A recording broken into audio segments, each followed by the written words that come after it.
ఆలోచించకూడదు. ప్రజల ఆనందంలోనే తన ఆనందాన్ని ఎల్లప్పుడూ పొందడానికి ఎల్లప్పుడూ ప్రయత్నించాలి. నందరాజ వంశపు దుర్మార్గపు పాలన తర్వాత సుసంపన్నమైన మరియు న్యాయపాలనను స్థాపించడంలో చంద్రగుప్త మౌర్యుడికి కౌటిల్యుడి మార్గదర్శకం వహించినట్లే గత ప్రభుత్వ పాలనలోని విధ్వంసకర విధానాల తర్వాత గౌరవనీయ ముఖ్యమంత్రి గారు పారదర్శక, సంక్షేమం మరియు శాంతి భద్రతలతో కూడిన పాలనతో ప్రగతి పథం వైపు నడిపిస్తున్నారు. మన రాష్ట్ర పునర్నిర్మాణం కోసం ముఖ్యమంత్రి గారు నిరంతరం శ్రమిస్తున్నారు. మన రాష్ట్రంలో లభ్యమవుతున్న మౌలిక సదుపాయాల అవసరాలను బేరీజు వేసి కొత్త ఆర్థిక వృద్ధి అంశాలను గుర్తించి కొత్త విధి విధానాలతో రాష్ట్ర పురోగమనానికి కావలసిన విధానాన్ని సంస్కరణలను తీసుకువచ్చారు. గౌరవ ముఖ్యమంత్రి శ్రీ నారా చంద్రబాబు నాయుడు గారు మన రాష్ట్రాభివృద్ధి కోసం 1990వ దశకంలోనే విజన్ 2020 డాక్యుమెంట్ను రూపొందించారు. అప్పటి ప్రతిపక్షాలు ఆ ఆలోచనని విమర్శించాయి. కానీ నేటి హైదరాబాద్ను చూసినట్లయితే వారి విజన్ సాకారమైంది. ఇదే ఆయన దార్శనికతకు, సామర్థ్యానికి నిదర్శనం. మళ్ళీ 2024లో మరొక గొప్ప విజన్ను దిశానిర్దేశం చేస్తూ గౌరవ ముఖ్యమంత్రి గారు స్వర్ణాంధ్ర 2047కు శ్రీకారం చుట్టి రాష్ట్రాభివృద్ధికి మార్గనిర్దేశనం చేశారు. 15% పైగా రాష్ట్ర స్థూల దేశీయ ఉత్పత్తి వృద్ధి రేటును స్థిరంగా సాధించడం, తలసరి ఆదాయాన్ని పెంచడం, పేదరికాన్ని రూపుమాపడం ద్వారా అభివృద్ధి ఫలాలను అత్యంత అణగారిన వర్గాలకు అందించడమే దీని లక్ష్యం. మా ప్రభుత్వం స్వర్ణాంధ్ర 2047 దిశగా పనులను మొదలుపెట్టింది. ఇందులో భాగంగా పాత విధానాల్లోని లోపాలను సరిచేస్తూ నూతన ఇసుక విధానం, ఎక్సైజ్ విధానం, ఆంధ్రప్రదేశ్ పారిశ్రామిక అభివృద్ధి విధానం లాంటి ఎన్నో విధానాలను తీసుకొచ్చింది. అప్పులు చేయడమే తప్ప అప్పులు తీర్చడాన్ని మరిచిన గత ప్రభుత్వం తప్పుడు విధానాలను సరిచేస్తున్నాం. ప్రభుత్వం కాంట్రాక్టర్లను బ్లాక్ లిస్టులో పెట్టడం చూసాం. కానీ గత పాలకుల విధానాల వల్ల ఆంధ్రప్రదేశ్ ప్రభుత్వాన్నే కాంట్రాక్టర్లు బ్లాక్ లిస్టులో పెట్టి పనులు చేయడానికి ముందుకు రాని పరిస్థితి ఏర్పడింది. ఈ పరిస్థితి నుంచి రాష్ట్రాన్ని తప్పించాం. 24 నుండి రాష్ట్ర ఆర్థిక వ్యవహారాలను సమర్థవంతంగా నిర్వహించడం ద్వారా రాష్ట్ర ప్రభుత్వాన్ని గాడిలో పెడుతున్న విధి విధానాలను ముచ్చుకు కొన్ని తెలియజేస్తున్నాను. జూన్ 12, 2020 నాటికి ఉన్న 23,556 కోట్ల రూపాయలను, వేల కోట్ల రూపాయల బకాయిలను చెల్లించాం. అధ్యక్ష, గత ప్రభుత్వం 93 కేంద్ర ప్రాయోజిత పథకాలను నిలిపివేసింది. 9,371 కోట్ల రూపాయల బకాయిలను చెల్లించడం ద్వారా 74 పథకాలను మా ప్రభుత్వం పునఃప్రారంభించింది. దీనివల్ల కేంద్రం ప్రభుత్వం నుంచి మన రాష్ట్రానికి మరిన్ని నిధులు అందాయి. నీటిపారుదల, రహదారులు మరియు ఇతర పనులకు సంబంధించి 12,735 కోట్ల రూపాయల బకాయిలను చెల్లించడం వల్ల రాష్ట్ర ఆర్థికాభివృద్ధి పునరుత్తేజితమైంది. పంచాయతీలు మరియు మున్సిపాలిటీలను బలోపేతం చేయడానికి 2,793 కోట్ల రూపాయల ఆర్థిక సంఘం నిధులను మా ప్రభుత్వం చెల్లించింది. ఎన్టీఆర్ భరోసా, ఎన్టీఆర్ వైద్య సేవ మరియు దీపం 2.0 పథకాలకు 31,613 వేల కోట్ల రూపాయల్ని మా ప్రభుత్వం విడుదల చేసింది. మన రాష్ట్ర అభివృద్ధికి ఎన్డీఏ కట్టుబడి ఉంది. గౌరవ ప్రధానమంత్రి శ్రీ నరేంద్ర మోడీ గారి సహకారంతో పోలవరం నీటిపారుదల ప్రాజెక్టు మరియు అమరావతి రాజధాని ప్రాజెక్టులను మా ప్రభుత్వం మళ్లీ పట్టాలెక్కించగలిగింది. 23-24 ఆర్థిక సంవత్సరంలో మూలధన పెట్టుబడుల కోసం కేంద్ర ప్రభుత్వాలు రాష్ట్రాలకు అందించే ప్రత్యేక సహాయంలో అయిన ఖర్చు కేవలం 4,090 కోట్ల రూపాయలు మాత్రమే. 24-25 ఆర్థిక సంవత్సరంలో మన రాష్ట్రానికి గణనీయంగా 7,200 కోట్ల రూపాయల మేర కేటాయింపులు పెరిగాయని గౌరవ సభకు తెలియజేయడానికి ఎంతో సంతోషిస్తున్నాను. మార్చి 31, 2025 నాటికి ఈ కేటాయింపులు మరింత పెరిగే అవకాశం ఉంది. మా ప్రభుత్వం పాలనా పగ్గాలు చేపట్టాక రాష్ట్ర ఆర్థిక వృద్ధి మళ్లీ గాడిలో పడింది. 24-25 ఆర్థిక సంవత్సరం మొదటి ముందస్తు అంచనాల ప్రకారం రాష్ట్ర స్థూల దేశీయ ఉత్పత్తి 12.94% వృద్ధి చెందింది. అన్ని ముఖ్యమైన రంగాలు మరింత బలం పుంజుకున్నాయి.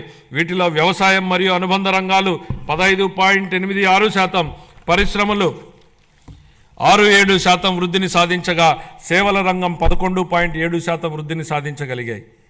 జూన్ 2024 నుంచి అతి తక్కువ సమయంలోనే మా ప్రభుత్వం మేనిఫెస్టోలో ఇచ్చిన ఈ కింది ప్రధాన హామీలను నెరవేర్చింది. ఎన్టీఆర్ భరోసా పెన్షన్లను నెలకు 4,000 రూపాయలకు పెంచడం జరిగింది. పేదల కోసం 204 అన్నా క్యాంటీన్లను ఏర్పాటు చేయడం జరిగింది. దీపం పథకం ద్వారా ఉచిత సిలిండర్లను ఇవ్వడం జరుగుతోంది. అర్చకులు, ఇమాంలు మరియు మౌజన్లకు గౌరవ వేతనం పెంచడం జరిగింది. 16,347 ఉపాధ్యాయుల నియామక ప్రక్రియకు మా ప్రభుత్వం శ్రీకారం చుట్టింది. అధ్యక్ష, చేసే ప్రతి పనిని ప్రజల ఆమోదంతో చేయాలనేది చంద్రబాబు గారి ఆలోచన. నేడు, రేపు మరియు మర్నాడు ప్రజలను ఒప్పించి ముందుకు సాగాలి. ప్రజాస్వామ్యంలో ఇది నిరంతర ప్రక్రియ. We have to convince people today, tomorrow and day after tomorrow continuously in democracy అనేది ముఖ్యమంత్రి గారు పదే పదే చెప్తుంటారు. బడ్జెట్ అనేది కేవలం కేటాయింపులు మాత్రమే కాదు, ప్రజల ఆశలు, ఆకాంక్షలు, అభివృద్ధి, సంక్షేమం, ఉన్న వనరులతో వీటిని సమతూకం చేయడమే బడ్జెట్ ప్రక్రియ.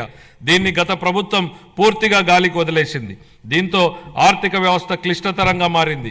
దీన్ని సరిదిద్దే దిశగా 24-25 ఆర్థిక సంవత్సరపు మన బడ్జెట్ రాష్ట్ర దిద్దుబాటుకు పునాది వేసింది. ఇప్పుడు మా ప్రభుత్వం ప్రతి రూపాయిని లెక్కించి, ప్రతి శాఖతోనూ లోతుగా చర్చించి, ప్రతి అవసరాన్ని గుర్తించి, వారి భవిష్యత్ సవాళ్లను విశ్లేషించి 25-26 బడ్జెట్ను రూపొందించాం. అధ్యక్ష, గౌరవ ముఖ్యమంత్రి శ్రీ నారా చంద్రబాబు నాయుడు గారి సూచనలకు అనుగుణంగా శాఖల వారి కేటాయింపులను గౌరవ సభ ముందు ప్రతిపాదిస్తున్నాను. వ్యవసాయం మరియు అనుబంధ రంగాలు. ప్రముఖ వ్యవసాయ శాస్త్రవేత్త డాక్టర్ ఎంఎస్ స్వామినాథన్ గారి మాటలు నాకు గుర్తుకొస్తున్నాయి. వ్యవసాయం గాడి తప్పితే మరేదీ సక్రమంగా సాగడానికి అవకాశం ఉండదు. మన రాష్ట్ర వ్యవసాయ రంగం 62% జనాభాకు ఆసరాగా ఉంటూ మన ఆర్థిక వ్యవస్థకు వెన్నెముకగా నిలుస్తోందన్నది వాస్తవం. వ్యవసాయ రంగం ఎంతో ప్రాముఖ్యతను కలిగి ఉన్నప్పటికీ ఈ రంగానికి సంబంధించి అనేక కీలక పథకాలను అమలు చేయడంలో గత ప్రభుత్వం పూర్తిగా విఫలమైంది. వివిధ వ్యవసాయ పథకాల కింద చెల్లించవలసిన 5,510 కోట్ల రూపాయల బకాయిలను గత ప్రభుత్వం చెల్లించలేదు.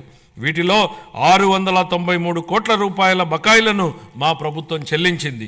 రాష్ట్రీయ కృషి వికాస్ యోజన కింద చేపట్టే డ్రిప్ ఇరిగేషన్ పథకాన్ని గత కొన్ని సంవత్సరాలుగా అమలు చేయలేదు. అసలు డ్రిప్ ఇరిగేషన్ ప్రాజెక్టుకు ఉన్న ప్రాధాన్యత గత పాలకులకు ఏం తెలుసు అధ్యక్ష? డ్రిప్ ఇరిగేషన్ అనేది ఈ దేశంలో లేని రోజుల్లో దాని ప్రాధాన్యతను గుర్తించిన నాయకుడిని చూశాం. దేశమంతటా డ్రిప్ ఇరిగేషన్ ఉన్న ఈ రోజుల్లో దాన్ని నిర్లక్ష్యం చేసిన గత పాలకుడిని చూశాం. ఈ సందర్భంగా డ్రిప్ ఇరిగేషన్ ఈ దేశంలోకి తొలి అడుగు ఎలా పెట్టిందనేది ఈ తరానికి తెలియజెప్పాల్సింది అధ్యక్ష. డ్రిప్ ఇరిగేషన్ గురించి ఎవరూ ఆలోచన చేయని 90వ దశకంలో ఇజ్రాయెల్ టెక్నాలజీని రాష్ట్రానికి తేవాలన్నారు చంద్రబాబు నాయుడు గారు. అధ్యయనానికి ఇజ్రాయెల్కి వెళ్లిన కమిటీలో నేను సభ్యుడిగా ఉన్నాను అధ్యక్ష. 3 IAS అధికారులను నన్ను సభ్యుడిగా ఆ కమిటీలో నియమించారు. నాటి ఉమ్మడి రాష్ట్ర ముఖ్యమంత్రి చంద్రబాబు గారి సూచనల మేరకు దాన్ని అధ్యయనం చేసి అందించిన నివేదిక ఆధారంగా దేశంలోనే తొలిసారిగా ఉమ్మడి రాష్ట్రంలో డ్రిప్ ఇరిగేషన్ పైలట్ ప్రాజెక్టు ప్రారంభించారు. దీనిపై నాటి కాంగ్రెస్ పార్టీ అవహేళన చేసింది. ఆ తర్వాత డ్రిప్ ఇరిగేషన్పై జాతీయ స్థాయిలో వేసిన టాస్క్ ఫోర్స్కు ఆయనే నేతృత్వం వహించారు. ఇవాళ డ్రిప్ లేని రాష్ట్రం లేదు, డ్రిప్ లేని పొలం లేదు. What Chandrababu Naidu thinks today, the nation thinks tomorrow అనడానికి ఇంతకన్నా ఏ నిదర్శనం కావాలని అడుగుతున్నా అధ్యక్ష. ఇలాంటి డ్రిప్ ఇరిగేషన్ను గత ప్రభుత్వం పూర్తిగా నిర్లక్ష్యం చేసింది. కేంద్ర ప్రభుత్వం డ్రిప్ ఇరిగేషన్ పథకం కోసం విడుదల చేసిన 616 కోట్ల రూపాయలను దారి మళ్లించింది. మా ప్రభుత్వం ఏర్పడిన తర్వాత డ్రిప్ ఇరిగేషన్ కోసం 176 కోట్లను విడుదల చేసి అదనంగా 85,000 హెక్టార్లను డ్రిప్ ఇరిగేషన్ కింద తీసుకురావడానికి మా ప్రభుత్వం అనుమతులు ఇచ్చింది. జీవితంలో ఒక్కసారైనా డాక్టర్, లాయర్, పోలీసు మరియు బోధకుడు అవసరమని చెప్తా ఉంటారు. కానీ రైతు ప్రతిరోజు అవసరం, 3 పూటల అవసరం. కాబట్టి అలాంటి అన్నదాతకు ప్రగాఢ కృతజ్ఞత భావంతో మేము మరో సూపర్ 6 హామీని నెరవేర్చడానికి సిద్ధమవుతున్నామని తెలియజేయడానికి ఎంతో సంతోషంగా ఉంది. ఎన్ని ఆర్థిక ఇబ్బందులున్నా అన్నదాత సుఖీభావ పథకం కింద ప్రతి రైతుకు ఏటా 20,000 రూపాయల అందించేలా కేటాయింపులు చెప్పామనడానికి గర్విస్తున్నాం అధ్యక్ష. మా ప్రభుత్వం వ్యవసాయ రంగానికి ఊతమిచ్చేందుకు రాష్ట్ర వ్యాప్తంగా 21.87 లక్షల వ్యవసాయ పంపు సెట్లకు 9 గంటల ఉచిత విద్యుత్తుని సరఫరా చేస్తోంది. చేపల వేట నిషేధ కాలంలో మత్స్యకారులకు అందించే ఆర్థిక సహాయాన్ని 10,000 రూపాయల నుండి 20,000 రూపాయలకు రెట్టింపు చేస్తామనే మేనిఫెస్టోలోని మరొక హామీని నెరవేర్చడానికి తగిన కేటాయింపులు చేశామని సంతోషంగా ప్రకటిస్తున్నాం. 25-26 ఆర్థిక సంవత్సరానికి వ్యవసాయం మరియు అనుబంధ రంగాలకు 13,487 కోట్ల రూపాయల కేటాయింపును ప్రతిపాదిస్తున్నాను. పౌర సరఫరాల శాఖ కాలే కడుపుకు పట్టెడన్నం పెట్టడమే మా సిద్ధాంతం అని చెప్పిన శ్రీ నందమూరి తారక రామారావు గారు దాన్ని నిజం చేసే దిశగా 94లో సంవత్సరంలో 2 రూపాయలకే కిలో బియ్యం పథకం ప్రవేశపెట్టారు. దేశం మొత్తం ఈ నమూనానే అనుకరించింది. మన రాష్ట్రంలో ప్రారంభమైన ఈ పథకం 3 దశాబ్దాల తర్వాత జాతీయ ఆహార భద్రతా చట్టం 2013 రూపకల్పనకు ఆధారమైంది. ప్రజా పంపిణీ వ్యవస్థ ద్వారా పేదలకు నాణ్యమైన బియ్యాన్ని మా ప్రభుత్వం సరఫరా చేస్తోంది. వచ్చే విద్యా సంవత్సరం నుండి మధ్యాహ్న భోజనం కింద ప్రభుత్వ పాఠశాలలకు మరియు సాంఘిక సంక్షేమ వసతి గృహాలకు ప్రత్యేకంగా ప్యాక్ చేయబడిన నాణ్యమైన బియ్యం సరఫరా చేయబడుతుందని గౌరవ సభకు తెలియజేస్తున్నాను. గత ప్రభుత్వం నిర్లక్ష్యం చేసిన ధాన్య సేకరణ ప్రక్రియను మా ప్రభుత్వం మెరుగుపరిచింది. వ్యవసాయ రాబడిలో వరి కొనుగోళ్లకు ఇచ్చే మద్దతు ధర ముఖ్యమైనది అని మనందరికీ తెలుసు. 2024 ఖరీఫ్ కాలానికి గాను 5.50 లక్షల మంది రైతులకు 32.7 లక్షల మెట్రిక్ టన్నుల ధాన్యం కొనుగోళ్లకు గాను మా ప్రభుత్వం 7,564 కోట్ల రూపాయలను 48 గంటల్లోనే చెల్లించడం జరిగిందని గౌరవ సభకు తెలియజేస్తున్నాను. వాస్తవానికి 90% మంది రైతులకు 24 గంటల్లోనే చెల్లింపులు జరిగాయి. గత ప్రభుత్వ హయాంలో పెండింగ్లో ఉంచిన ధాన్యం కొనుగోలు చెల్లింపులకు సంబంధించి 1,674 కోట్ల రూపాయలను మా ప్రభుత్వం చెల్లించింది. తన సోదరీమణుల వంటింటి కష్టాల నుండి గట్టెక్కించడానికి మన గౌరవ ముఖ్యమంత్రి గారు 1999 సంవత్సరంలో దీపం పథకాన్ని తెచ్చారు.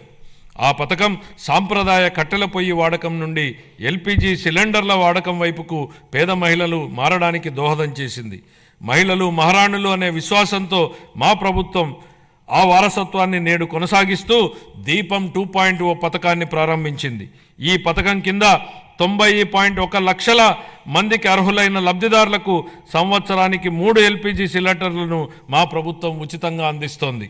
ఈ 25-26 ఆర్థిక సంవత్సరానికి గాను దీపం 2.0 పథకం కోసం 2,601 కోట్ల రూపాయల కేటాయింపును ప్రతిపాదిస్తున్నాను. ఈ ఆర్థిక సంవత్సరానికి గాను పౌర సరఫరాల శాఖకు 3,806 కోట్ల రూపాయల కేటాయింపును ప్రతిపాదిస్తున్నాను. సంక్షేమ రంగం ప్రజలకు సామాజిక సంక్షేమాన్ని అందించడమే అధికారం యొక్క ఏకైక విధి బెంజమిన్ డిస్రేలి అన్నారు. స్వర్ణాంధ్ర విజన్ 2047 లక్ష్యాలకు అనుగుణంగా మేనిఫెస్టోలో ఇచ్చిన మా హామీలను అమలు చేస్తూ బడుగు బలహీన వర్గాల సంక్షేమానికి మా ప్రభుత్వం పెద్దపీట వేస్తోంది. వృద్ధులను ఓటు బ్యాంకుగా పరిగణించకుండా వారి జీవితాలకు ఆసరా కల్పించడాన్ని మా ప్రభుత్వం ఒక సామాజిక బాధ్యతగా భావించి మన గౌరవ ముఖ్యమంత్రి గారు సామాజిక భద్రతను ఆర్థిక కోణంలో కాకుండా మానవతా దృక్పథంతో చూస్తూ లక్షల కుటుంబాలకు పెద్ద కొడుకుగా మారి 35 రూపాయలతో ప్రారంభమైన పింఛన్ను ఎన్టీఆర్ భరోసా పింఛన్ల పేరుతో ఇప్పుడు 4,000 రూపాయలకు పెంచడం జరిగింది.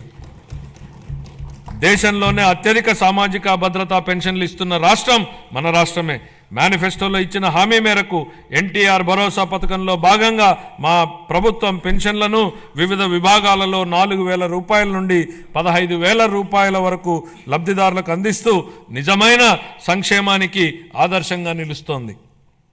షెడ్యూల్ కులాలు మరియు తెగల విద్యార్థులకు విద్యా సామాజిక భద్రత మరియు ఆర్థిక సాధికారతలపై మా ప్రభుత్వం దృష్టి సారించి వారి కోసం ప్రీ మెట్రిక్ పోస్ట్ మెట్రిక్ ఉపకార వేతనాలను అందిస్తోంది. మా ప్రభుత్వం మొత్తం 27.39 లక్షల మంది షెడ్యూల్ తెగల సామాజిక ఆర్థిక అభివృద్ధికి కట్టుబడి ఉంది.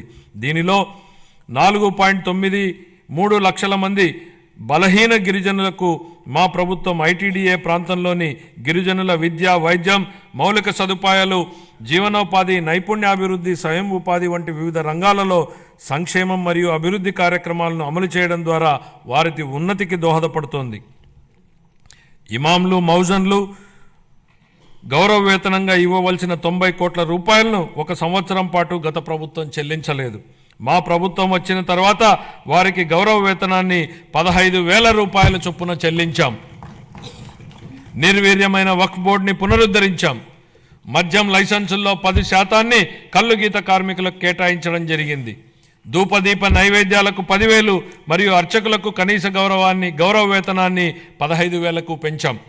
ఇంతేకాకుండా పేదలపై భారాన్ని తగ్గించడానికి దారిద్ర్య రేఖకు దిగువనున్న ఎస్సీ ఎస్టీ కుటుంబాలకు నెలకు 200 యూనిట్ల ఉచిత విద్యుత్తును మా ప్రభుత్వం అందిస్తోంది. అలాగే దారిద్ర్య రేఖకు దిగువన ఉన్న వెనుకబడిన తరగతులకు చెందిన చేనేత అన్నలకు, నాయి బ్రాహ్మణుల సెలూన్లకు ఉచితంగా విద్యుత్తును అందిస్తున్నాం. చేతి వృత్తులు, హస్తకళాకారులు, ఇతర సాంప్రదాయ వృత్తుల వారికి గతంలో అండగా నిలిచిన ఆదరణ పథకాన్ని పునఃప్రారంభిస్తున్నాం. ఈ పథకం అందించే పనిముట్లు మరియు ఉపకరణాల వినియోగంతో ఉత్పాదకత పెరిగి స్థిరమైన ఆదాయం పొందడానికి దోహదపడుతుంది. 25-26 ఆర్థిక సంవత్సరానికి షెడ్యూల్ కులాల సంక్షేమం కోసం 20,281 కోట్ల రూపాయలను, షెడ్యూల్ తెగల సంక్షేమం కోసం 8,159 కోట్ల రూపాయలు, వెనుకబడిన వర్గాల సంక్షేమం కోసం 47,456 కోట్ల రూపాయలను, అల్పసంఖ్యాక వర్గాల సంక్షేమం కోసం 5,434 కోట్ల రూపాయల కేటాయింపును ప్రతిపాదిస్తున్నాను.